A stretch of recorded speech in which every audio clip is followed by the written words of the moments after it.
தீபாவளி சீரீஸில் பண்ணது தான். நான் கொஞ்சமாக மட்டன் குழம்பு பண்ணியிருந்தேன். ஸோ ரொம்பவே சிம்பிளாக பண்ணணும் அப்படின்றதுனால கொஞ்சமாக ஆயில் விட்டுட்டு சோம்பு, சீரகம், பட்டை, லவங்கம், ஏலக்காய் இதெல்லாம் ஆட் பண்ணிவிட்டு 2 வெங்காயம், 2 தக்காளி, இஞ்சி பூண்டு பேஸ்ட் இதெல்லாமே ஆட் பண்ணி நல்லா மிக்ஸ் பண்ணி விட்டுட்டு கொஞ்சமாக சால்ட் ஆட் பண்ணிக்கிறேன். அதுக்கப்புறமா காஞ்ச மிளகாய் தூள் 1 டேபிள் ஸ்பூன், மஞ்சள் தூள் 1 table spoon, garam masala 1 table spoon, மல்லித்தூள் 1 டேபிள் ஸ்பூன், இது எல்லாமே நல்லா ஆட் பண்ணி அதையும் மிக்ஸ் பண்ணி விட்டுறேன். நல்லா இந்த தொக்கில் இருக்க பச்சை வடை எல்லாமே போனதுக்கப்புறமா வாஷ் பண்ணி வச்சுருந்த அந்த மட்டனை ஆட் பண்ணிவிட்டு நல்லா மிக்ஸ் பண்ணி விட்டுட்டு தேவையான அளவு தண்ணி ஆட் பண்ணிக்கிறேன். அது கூடவே தேங்காய் செப்பரேட்டாக அரைச்சிட்டு அதையுமே ஆட் பண்ணிவிட்டு ஒரு 3 or 4 விசில்ஸ் வச்சு எடுத்துட்டேன். சில பேர் வந்து 6 or 7 விசில்ஸ் வச்சு எடுத்துட்டா ரெடி ஆகிடும்னு சொல்லுவாங்க.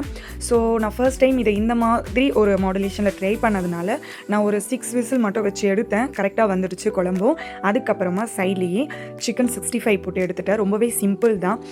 சிக்கன் 65 மசாலாலாம் செப்பரேட்டாக வாங்கி ஆட் பண்ண மாட்டேன். வீட்டில் இருக்கிறது ஹோம்மேட் தான்.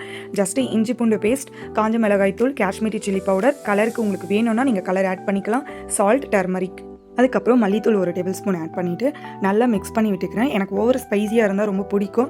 பட் என்ன அதிகமாக போட்டாலும் நமக்கு பிரச்சனையாயிடும் இல்லையா ஹெல்த்து. ஸோ அதனால் கம்மி பண்ணிக்கிட்டேன். சூப்பராக ரெடியாக எடுத்து தீபாவளியும் சூப்பராக போயிட்டு. ஸோ தேங்க்யூ ஃபார் வாட்சிங் திஸ் வீடியோ.